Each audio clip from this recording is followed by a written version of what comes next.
Ex-konsultan politik Presiden Jokowi lakukan kecurangan, hak angket berujung pemakzulan. Ada upaya menggembosi berulirnya hak angket dugaan kecurangan pemilu 2024 yang sedang berproses di DPR. Hak angket tersebut diyakini akan berujung pada pemakzulan Presiden Joko Widodo. Hal tersebut diungkapkan oleh pengamat politik Abe Saifullah Fattah. Dia pun meminta semua pihak tak khawatir rencana hak angket untuk menyelidiki dugaan kecurangan pemilu 2024 batal bergulir di DPR. Dan meyakini 5 fraksi di DPR akan menjalankan hak itu, seperti yang disuarakan beberapa pekan terakhir.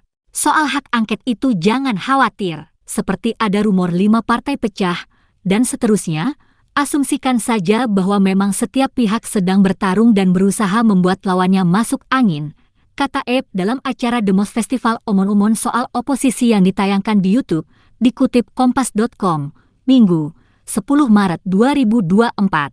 Abe menyatakan, 5 fraksi partai politik dari beda kubu pasangan calon presiden dan wakil presiden ini saling menyuarakan apa yang sedang mereka kerjakan. Diketahui, PDIP dan PPP merupakan partai politik yang berada di parlemen pengusung pasangan calon presiden dan wakil presiden nomor urut 3 Ganjar Pranowo Mahfud MD. Sementara Nasdem, PKB dan PKS mengusung pasangan calon nomor urut 1 Anies Baswedan Muhaimin Iskandar, Amin. Jangan terganggu, rumor, tetapi saya yakin kelima partai ini akan solid pada akhirnya, yakin Abe. Lebih jauh, Abe meyakini ujung dari hak angket tersebut tetaplah memakzulkan Presiden Joko Widodo, Jokowi.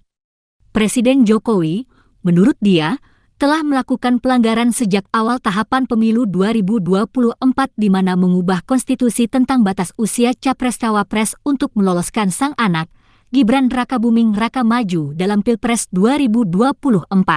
Sehingga hak angket itu Bapak Ibu sekalian, ujungnya adalah penggunaan hak menyatakan pendapat yang merupakan hak DPR.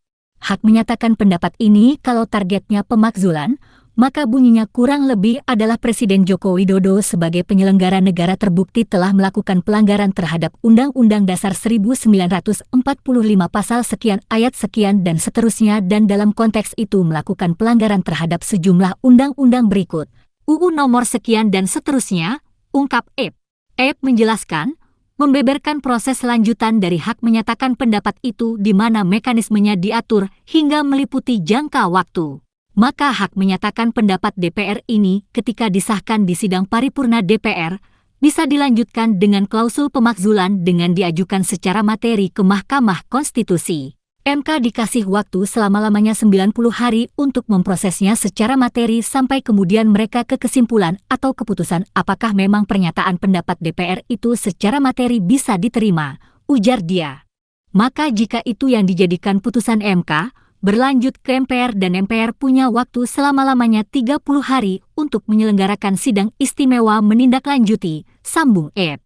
Pada kesempatan yang sama Abe menyebut, ada 3 lampu sorot yang menjadi perhatian semua pihak di dalam pemilu 2024. Pertama, Presiden Joko Widodo, yang menurutnya telah melanggar konstitusi dan sejumlah aturan perundang-undangan. Dan saya tidak ingin mengulang, itu bab yang sudah lewat. Semakin lama saya mengakses informasi lewat YouTube, terutama, semakin banyak orang yang berkeahlian menggambarkan dari perspektif mereka apa yang disebut sebagai pelanggaran konstitusi oleh Presiden Jokowi, pelanggaran sejumlah undang-undang oleh Presiden Jokowi, tutur Abe. Download Tribun X sekarang, menghadirkan lokal menjadi Indonesia.